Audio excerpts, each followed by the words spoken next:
Aku dengan bangga berjalan menyusuri koridor sekolah dan membayangkan bagaimana aku akan menghabiskan pelajaran pertamaku. Akhirnya, aku memenuhi impianku dan menjadi seorang guru. Dan lalu aku melihat foto kepala sekolah di mimbar. Sial, itu Erik. Saat aku di sekolah menengah, bajingan itu membuat hidupku seperti neraka. Erik dan aku pernah berteman baik. Aku ingin menjadi guru, dan dia ingin menjadi kepala sekolah. Semuanya bagus sampai satu titik. Universitas terbaik di negara ini yang baru saja mengumumkan beasiswa pendidikan, tapi Erik dan aku setuju yang terkuat akan menang. Tapi sebelum kompetisi, seluruh sekolah mengetahui rahasia utamaku. Aku diadopsi. Dan aku hanya menceritakan Erik tentang itu. Orang tuaku terus-menerus menegurku bahwa aku orang asing. Dan setelah aksi Erik, semua orang di sekolah mulai mengejekku seorang yatim piatu. Tapi hal lain menguji kesabaran terakhirku. Di akhir kompetisi, ketika aku memberikan pidato, mereka melempar sampah padaku tepat di atas panggung. Dan aku dipaksa untuk kabur. Aku membenci Erik sejak itu. Aku mempercayainya dan dia mengkhianatiku. Pikiranku teralihkan oleh suara yang familiar. Erik melambai padaku di ujung lorong sekolah. Setelah semuanya yang terjadi, aku tidak akan menyapanya. Jadi aku dengan cepat menyelinap di pintu terdekat. Dan dengan cepat aku bersembunyi di balik meja pertama yang aku lihat. Erik memanggil namaku dan lalu dia masuk ke ruang kelas. Langkah kakinya semakin mendekat. Tapi lalu bel berbunyi dan dia meninggalkan kelas. Membungkuk, aku merangkak keluar dari bawah meja. Dan tiba-tiba aku menyadari tatapan terkejut dari guru. Dia bertanya mengancam apa yang kulakukan di sini. Aku berusaha untuk berbohong bahwa aku menjatuhkan bolpen, tapi dia tidak mempercayaiku. Sial, aku tidak mau terdengar gila di hari pertamaku. Jadi aku memberitahunya bagaimana kepala mereka, Erik, menghancurkan hidupku. Aku berharap akan sebuah dukungan, tapi Nancy, itu adalah nama gurunya, membela Erik. Dia berkata bahwa dia adalah kepala yang baik. Mereka mengaguminya di sekolah. Rahangku terjatuh karena terkejut. Nancy melanjutkan, ketika Erik datang sini, reputasi sekolah seburuk yang seharusnya. Kepala sekolah sebelumnya dituduh korupsi dan dikeluarkan dari sekolah. Dan lalu cerita ini dibahas di pers. Tapi dengan kehadiran Erik, sekolah menjadi yang terbaik. Dia berkata hal lain, tapi aku tidak mendengarkan. Sepertinya aku baru saja mendapat ide untuk balas dendam. Aku akan menjebak Erik, dan aku akan membuatnya meninggalkan sekolah. Ini adalah posisi yang dia impikan sepanjang hidupnya, dan aku akan menghancurkan mimpinya, sama seperti dia menghancurkan mimpiku.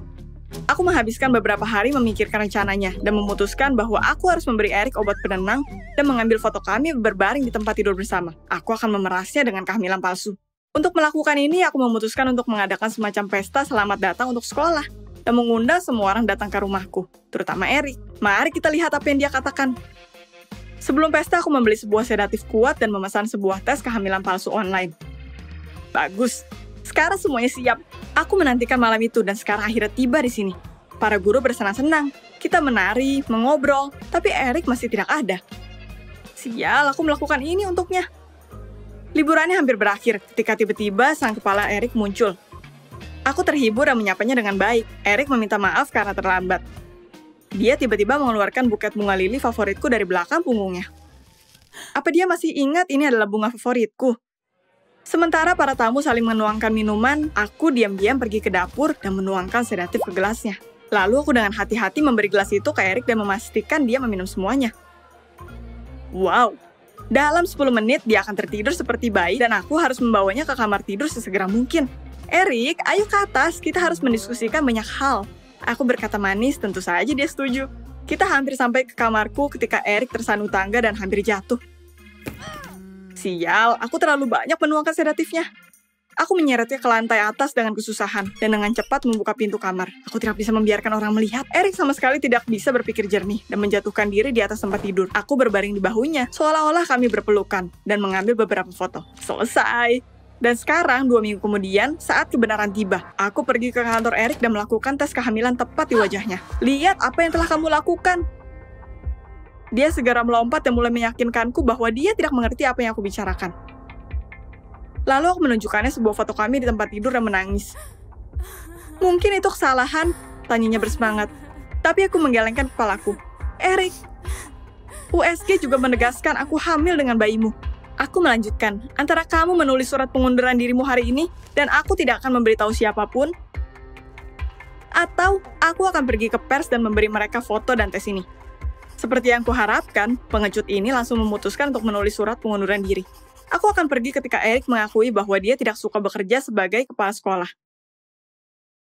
Dan sekarang dia bisa mengurus keluarga. Keluarga apa? Lalu Erik dengan lembut meraih tanganku dan berkata, "Apa menurutmu aku akan meninggalkanmu sendirian dengan bayinya?" Aku tercengang. Apa yang terjadi pada Erik yang rela melakukan apa saja untuk karirnya? Erik berkata dia akan mengantarku dan memperhatikanku selama apapun. Tapi begitu kami berada di jalan, aku melihat petugas pemadam kebakaran. Erik menarikku dan kemudian aku menyadari bahwa itu adalah rumah aku yang terbakar. Oh tidak, aku bergegas sampai aku melupakan untuk mematikan setrika. Aku ingin lari ke rumahku, tapi Erik meraih lenganku. Dia mengatakan padaku untuk tidak mempertaruhkan hidupku. Sekarang aku harus tenang, kita bisa mendatanginya dan menyelesaikan semuanya. Aku berusaha mengumpulkan diri. Aku benar-benar tidak memiliki pilihan sekarang. 1 jam kemudian kita berada di rumahnya. Aku berada dalam kondisi yang sangat buruk. Dan Erik membawakanku selimut, mataku tertutup dan aku bahkan tidak menyadari bahwa aku tertidur di ruang tamu. Keesokan paginya aku bangun dari tempat tidur. Tapi tiba-tiba aku menyadari bahwa aku berada di tempat yang aneh. Di mana aku?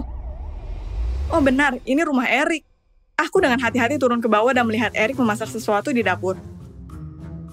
Begitu dia melihatku, dia meletakkan piring-piring telur dadar di atas meja dan mengundangku untuk sarapan. Dia mencoba menjadi baik lagi. Itu membuatku kesal.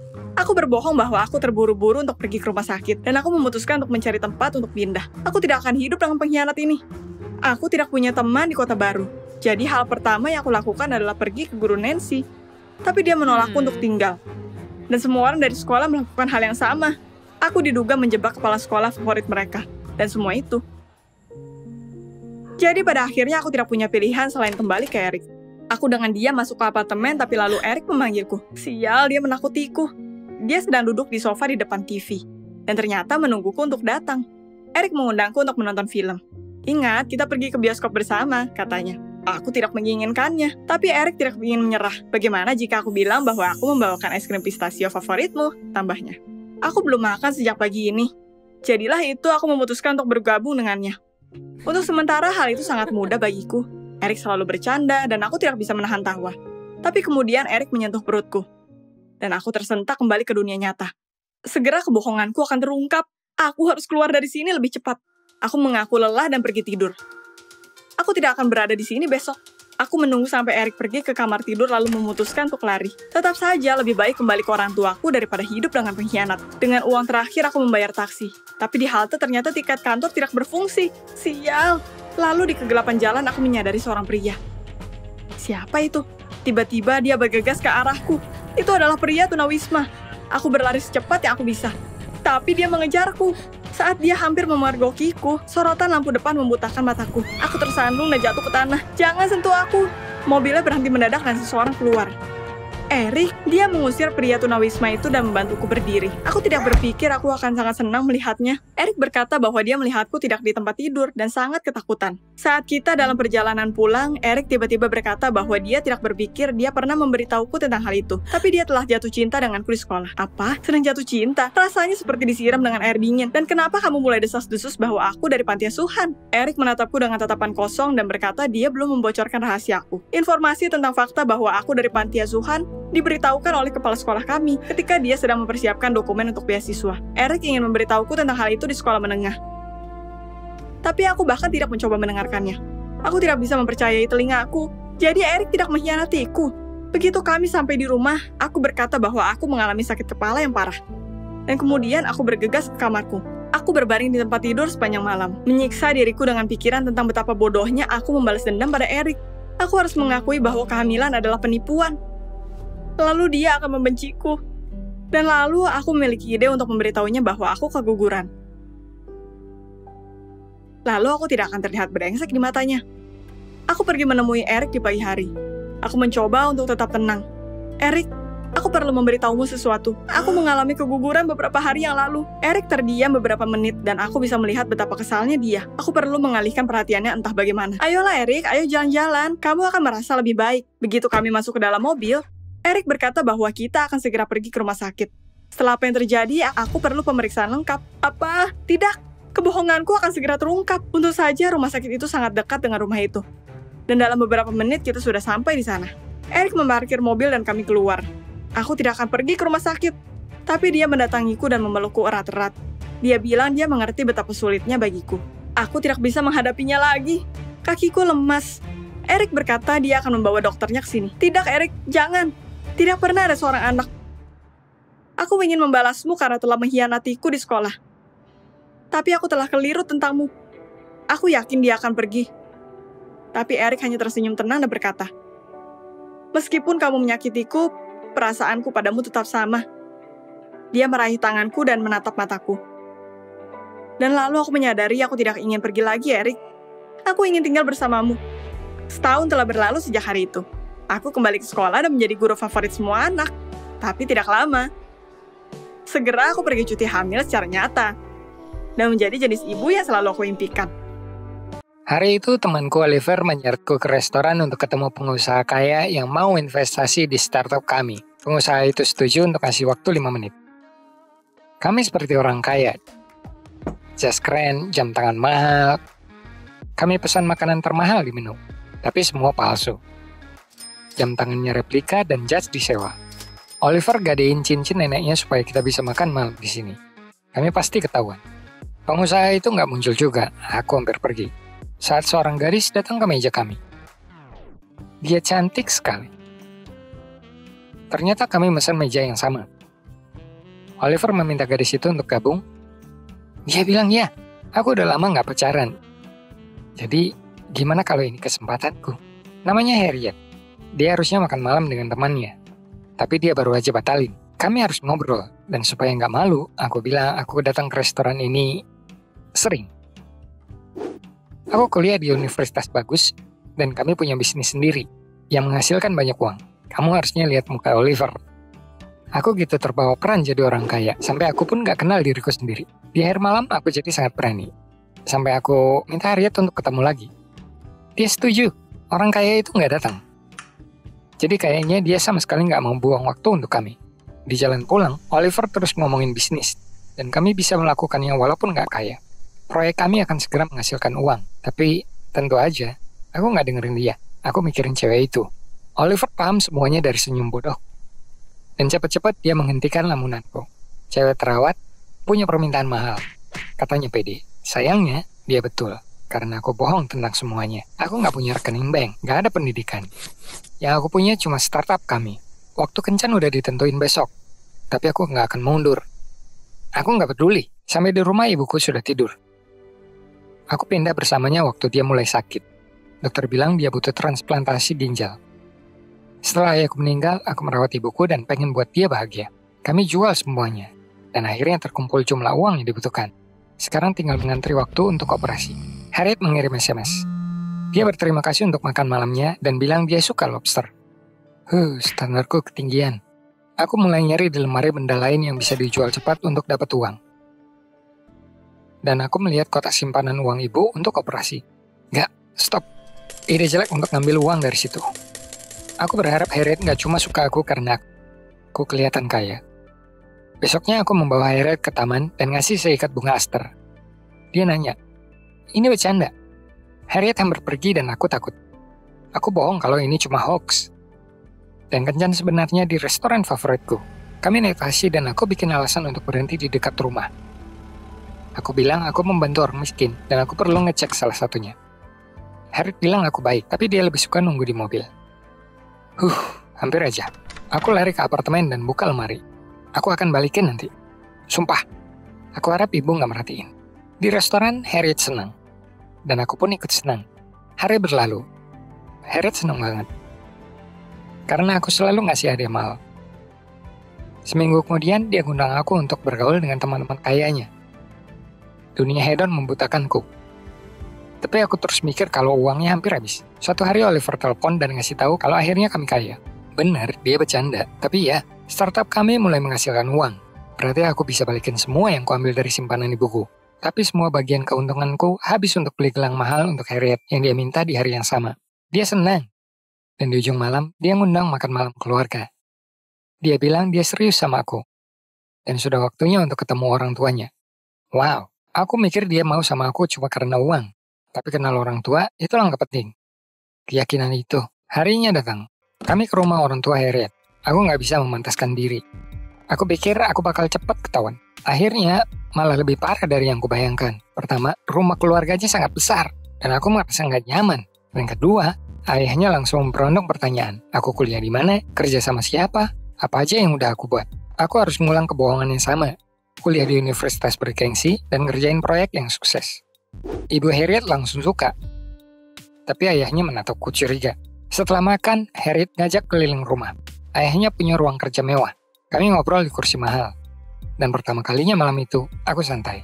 Tiba-tiba Harriet bangun dan menuju berangkas. Dia bilang, diam-diam. Dia mau minjem uang dari ayahnya. Aku tahu Harriet gak dibanjain ayahnya dengan uang. Jadi dia nyuri sedikit-sedikit dari berangkas. Situasi yang mirip. Aku ngeliat waktu dia pelan-pelan memutar nomor di berangkas ayahnya. Aneh banget, uang gitu banyak disimpan pakai kode PIN. 1111. Ketika kami pamitan pada orang tua Harriet, ayahnya menarikku ke samping dan nanya, apa aku udah nyiapin kado untuk Harriet? Ulang tahunnya bentar lagi. Aku bohong kalau aku punya kalung dengan liontin ruby. Sialnya, Harriet dengar dan bilang terima kasih padaku. Apa yang udah aku buat? Dari mana aku dapat uang? Aku gelap kayak awan pas sampai di rumah. Dan kemudian, ibuku menghabisi sepenuhnya. Dia akan operasi dalam 2 hari. Dokter menelpon dan bilang ada tempat gratis. Mereka cuma butuh persetujuannya. Ibu senang sekali. Dia memelukku, tapi aku menolaknya. Operasi bodoh ini benar-benar gak tahu waktu. Ibu nanya aku kenapa, tapi aku cuma menggumam baik-baik aja dan lari ke kamar. Aku gak bisa tidur malamnya. Gimana aku dapat uang dalam 2 hari? Gak guna minta ke Oliver. Karena dia sendiri jualan botol untuk beli mie supaya makan. Besoknya aku pergi ke beberapa bank. Tapi gak ada yang mau minjamin penjahat dengan startup aneh. Aku putus asa. Sampai mikir untuk ngerampok bank. Tunggu. Ayah Harriet gak akan sadar kalau beberapa ribu dolar hilang dari berangkasnya. Berangkas itu penuh uang. Dan aku ingat kodenya. Kenapa aku nggak mikir ini sebelumnya? Aku mulai nyiapin perampokan. Aku bikin topeng dari topi dan nyari cara untuk menghindari kamera dan keamanan. Malam itu aku ke rumah Harriet. Aku beruntung. Aku nunggu sampai beberapa preman menjauh dari pagar dan melompati tembok itu. Tapi ada penjaga besar beneran dengan tongkat. Jantungku hampir copot. Pas dia pergi, aku lari ke pintu depan. Kantornya di lantai 2. Aku kesana sambil jinjit. Tanganku gemetar karena senang waktu aku ngetik kode di berangkas. Oke, Steve. Nggak ada jalan balik. Sekarang aku bukan cuma pembohong, tapi juga pencuri. Waktu berangkas terbuka, aku cepat-cepat masukin uang ke kantong dan menuju tangga. Aku mau turun ke lantai 1, tapi ayah Harriet berdiri di dekatku. Sial. Aku nyoba pelan-pelan melewatinya, tapi dia dengar langkah kaki dan melihatku. Dia nyoba menangkapku dan melepaskan topengku. Aku lari ketakutan dan nyenggol dia dengan bahuku. Nggak sengaja. Detik berikutnya dia jatuh jungkir balik. Tiba-tiba aku dengar suara keras. Aku pengen lihat apa dia baik-baik aja. Tapi nggak ada waktu. Aku bisa ketangkep dan aku kabur. Di jalan pulang, aku yakinin diri sendiri. Dia jatuh sendiri dan dia baik-baik aja. Tapi aku ketahuan. Dia melihat mukaku dan pasti mengenaliku. Harriet menelepon aku paginya. Dia nangis lama sekali dan bilang ayahnya diserang tadi malam. Jantungku berdegup kencang dan tanganku gemetar karena penasaran. Tiba-tiba dia bilang sesuatu. Gemetaran, aku nanya apa kamera nangkap penyerangnya. Aku beruntung. Harriet bilang mukanya nggak kelihatan. Dan ayahnya koma. Para dokter bilang supaya mereka berharap yang terbaik. Ya Tuhan, aku beruntung. Andai dia tahu ayahnya koma karena aku takut banget sampai mikir untuk menyerahkan diri ke polisi. Tapi aku tahu itu cuma akan nambah buruk keadaan. Aku harus nunggu ayah Harriet sadar. Tapi, gimana kalau dia nggak ingat apapun dan semuanya bakal baik-baik aja? Operasi ibuku sukses. Dan dia nggak sadar uangnya hilang. Kami nunggu ini lama banget. Aku bahkan nggak bisa bahagia untuk ibuku sendiri. Oliver dan aku udah dapat banyak uang dari bisnis kami. Dan dalam beberapa hari, aku diam-diam balikin uang yang aku curi ke berangkas ayah Harriet. Aku di ujung jarum beberapa minggu. Aku pengen Harriet meninggalkanku. Tapi situasinya sulit. Dia butuh dukungan dan hadiah lagi. Dan ayah Harriet sadar. Aku nggak pengen ketemu. Tapi Harriet bilang, dia nggak bisa mikir dan bahkan nggak ngomong. Dia minta aku datang. Aku setuju. Ayahnya kelihatan parah. Dia hampir gak bernapas. Tapi dia masih kuat untuk duduk dan nunjuk aku sambil berbisik. Kamu... Untungnya kata-katanya gak sempat selesai. Matanya berputar dan mulutnya berbusa. Dokter buru-buru menyadarkannya. Waktu duduk di ruang tunggu, Harriet menunggu ayahnya membaik dengan khawatir. Aku tahu aku udah selesai. Aku butuh pengalihan. Jadi aku saranin ngemil. Aku beli sandwich dan kopi dari mesin otomatis. Makan malam bebas terakhir. Harriet bertingkah lagi. Dengan aku dia bilang dia nggak makan gluten. Ya, pasti aja. Tiba-tiba dokter keluar dan menatap sedih Harriet. mereka tidak bisa berbuat apa-apa. Harriet jatuh ke lantai dan nangis. Saat itu ibunya datang ke rumah sakit. Dia lari ke putrinya dan berusaha untuk menenangkannya. Dua situasi berperang dalam diriku. Aku benci diri sendiri untuk apa yang telah kubuat. Walau mungkin itu kecelakaan. Aku membunuh seseorang. Tapi di sisi lain, susah untuk nahan kelegaanku. Karena nggak ada yang tahu rahasia burukku. Aku lihat Harriet terakhir kali dan pergi. Itulah akhirnya. Kami nggak pernah ketemu lagi. Aku berbuat terlalu jauh untuknya. Aku dengan cepat mengunci diriku di kamar untuk mengirim pesan ke pacarku Carlos. Dalam sejam, aku akan lari dari panti ini kepadanya. Carlos menulis bahwa dia akan menemuiku di perbatasan Meksiko. Tapi dia akan mengambil resiko besar dan polisi akan bisa menangkapnya kapan saja. Aku sedang gelisah mengemas tasku ketika pengasuhnya masuk ke kamar. "Kamu diadopsi," katanya tenang. "Bersiaplah, kita akan pergi ke keluarga barumu sekarang." 5 menit kemudian, kami keluar ke halaman panti asuhan, dan aku merasa ragu di mobil. Dan ketika pengasuh itu berada di belakang kemudi, aku berlari secepat yang aku bisa dari wilayah itu. "Carlos, sayangku, tunggu aku." Ups, ada penjaga yang marah di sekitar sudut. Mereka langsung menangkapku dan menyeretku kembali ke mobil. Begitu aku di dalam, pengasuh mengunci pintu dan menyeringai licik. "Lakukan sesukamu, aku akan lari," pikirku. Sepanjang jalan, pengasuh itu tidak berhenti berbicara. Dia terus berkata betapa beruntungnya aku, karena gadis-gadis nakal seperti itu jarang menemukan rumah. Dan bahwa orang tua baruku adalah orang baik, meskipun dengan karakteristik mereka sendiri. Apa maksudnya? Pengasuhnya tidak memiliki waktu untuk menjawabku. Kita tiba. Di pekarangan sebuah rumah besar berdiri 5 pria. Apa aku diadopsi tentara? Yang tertinggi membukakan pintu mobil untukku, dan yang lainnya seorang atlet yang bugar, mengeluarkan barang-barang dari bagasi. Yang lain hanya berdiri di sana dan menatapku. Pengasuh segera pergi dan aku ditinggalkan sendirian di antara sekelompok pria ini. Kita bertemu. Phil yang tinggi dan atlet Pete ternyata pasangan yang manis. Dan pada saat yang sama orang tua baruku. Dan 3 orang lainnya adalah anak angkat mereka. Wow. Aku harus keluar dari rumah gila ini. Aku dengan santai mencoba mengambil tasku dari ayah Pete. Tapi dia berkata dia akan membawa barang-barangku ke kamarku. Phil meminta pasporku. Dan menambahkan bahwa mereka akan menyimpan semua dokumen keluarga di berangkas. Aku tidak ingin memberikan pasporku. Bagaimana aku bisa melintasi perbatasan tanpa paspor? Tapi ayah Phil tampak sangat tegas. Dan aku tidak ingin berdebat. "Maafkan aku, Carlos. Aku tidak berpikir aku bisa melarikan diri hari ini." Lalu makan siang telah menungguku. Meja dapur sudah siap. Begitu aku duduk, Mikey, saudara yang paling kecil, langsung membombardirku dengan pertanyaan. "Oh, tinggalkan aku sendiri. Jika pasporku tidak diambil, aku akan berada di pelukan Carlos sekarang." Tidak mendengarkan omong kosong ini. Kakak tengah si kutu buku Richie yang berkacamata, dengan bodohnya mengabaikanku dan melihat teleponnya. Anak laki-laki paling tua, Bali Stan, melihatku cukup lama dan lalu berkata dengan mengejek bahwa aku satu-satunya di sini yang terlihat seperti lelaki sejati. Apa? Aku memberi jari itu, tapi tidak sengaja menyenggol piring dan membaliknya. Aku tiba-tiba melompat dari kursiku dan berpura-pura bahwa Stan telah menyinggung perasaanku, lalu segera pergi ke kamarku. Setelah menutup pintu, aku langsung menelpon Carlos tercinta. Dia sangat marah dan berteriak bahwa karena aku, dia hampir ditangkap oleh polisi di perbatasan. Aku memohon pengampunannya selama 10 menit. Akhirnya, Carlos mengalah dan memberiku satu kesempatan terakhir, 2 hari kemudian. Tapi dia juga menambahkan bahwa jika aku tidak datang ke sana, semuanya akan berakhir di antara kami. Orang tuaku masuk tanpa mengetuk, dan aku hampir tidak berhasil menyembunyikan teleponku. Setelah mereka, datang Bali Stan dan Richie si aneh. Saudara-saudara segera mulai meminta maaf atas perilaku mereka saat makan malam.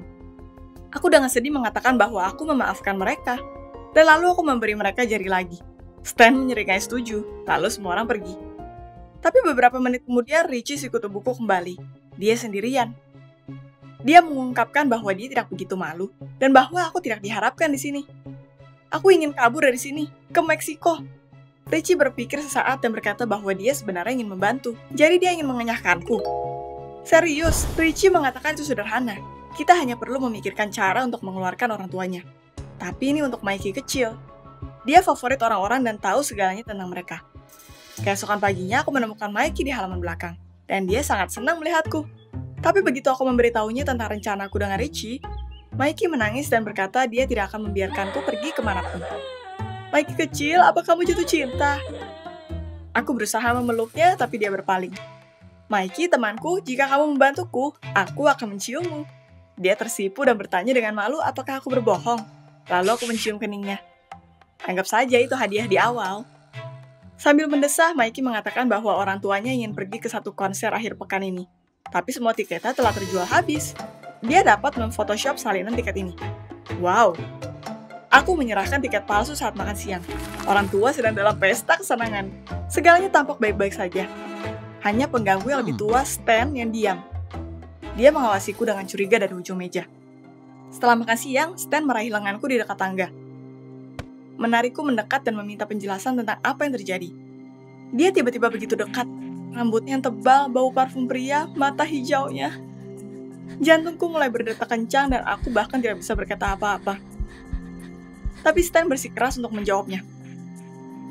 Dia tahu aku merencanakan sesuatu. Untuk beberapa alasan, aku tidak bisa mengaku padanya bahwa aku memiliki pacar.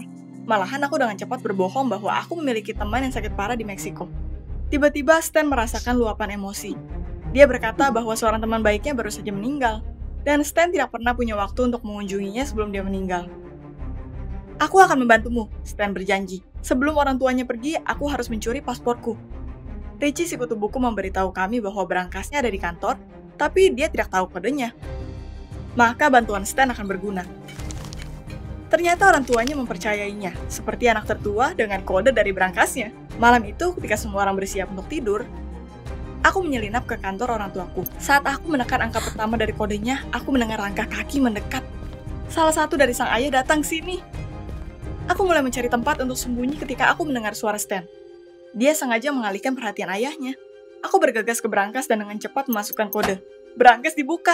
Meraih pasporku, aku menyelinap keluar kamar, tepat di belakang ayahku dan Stan. Aku tidak percaya, tapi aku berhasil. Carlos, kita akan segera bersama. Di malam hari, aku mengumpulkan semua pria di kamarku. Aku harus memutuskan bagaimana menuju ke perbatasan besok. Stan lagi-lagi menawarkan bantuan dan berkata bahwa dia akan mengantarku tanpa masalah. Dan dia akan meminjam mobil temannya. Aku tersenyum, dan Mikey kecil meniru Stan. Apakah Mikey cemburu padaku? Omong kosong apa? Ya Stan, tentu saja. Cerdas, jujur, perhatian, dan tampan. Berusaha untuk menepis pikiran itu, aku memberitahu para pria bahwa aku ingin tidur. Pelariannya besok, kita harus mengumpulkan kekuatan. Pagi-pagi sekali, orang tuaku pergi ke konser. Bus itu hanya 1 jam perjalanan dari berangkat ke Meksiko. Aku sangat khawatir, terus-menerus melihat jam. Stan masih hilang. Akhirnya kita mendengar klakson mobil. Stan! Kita lari menuju mobil. Stan membela diri berkata bahwa temannya berubah pikiran tentang meminjamkan mobil dan dia harus mencurinya. Wow! Stan, ini waktunya. Jika kita tidak pergi dalam 5 menit, kita akan telat. Richie si kutu buku berkata bahwa aku gadis hebat.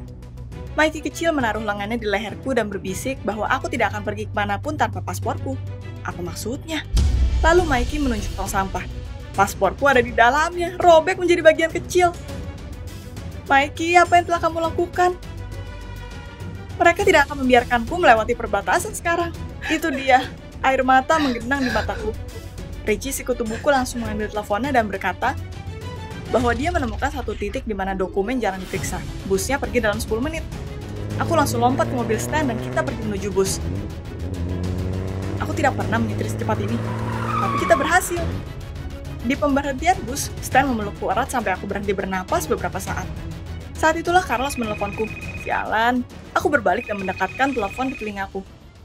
Cintaku, aku menunggumu. Di mana kamu? Datang dari telepon. Stan sepertinya mendengar semuanya. Tanpa menjawab Carlos, aku mematikan panggilannya. Stan, begini. Tapi itu jelas dari wajahnya bahwa dia mengerti. Aku mulai menjelaskan, tapi dia memotongku dan berkata supaya aku segera naik bus. Dengan perasaan campur aduk, aku naik bus yang dipenuhi orang Meksiko. Aku tiba-tiba menyadari bahwa segera aku akan berada di negara asing dengan seorang pria yang hampir tidak aku kenal. Apa yang aku lakukan? Busnya bergerak perlahan. Aku melihat dari jendela pada Stan dengan tatapan sedihnya padaku. Lalu masuk ke mobil dan menyalakan mesinnya. Tunggu! Berhenti! Pengemudi mengerem dengan tajam. Aku berlari keluar pintu. Air mata membasahi wajahku saat aku berlari secepat mungkin ke mobil Stan. Dia tidak tahu apa yang sedang terjadi. Jadi dia melangkah ke jalan dan aku memeluknya erat-erat. Stan, aku tidak perlu pergi ke Meksiko. Aku ingin ada di sini denganmu.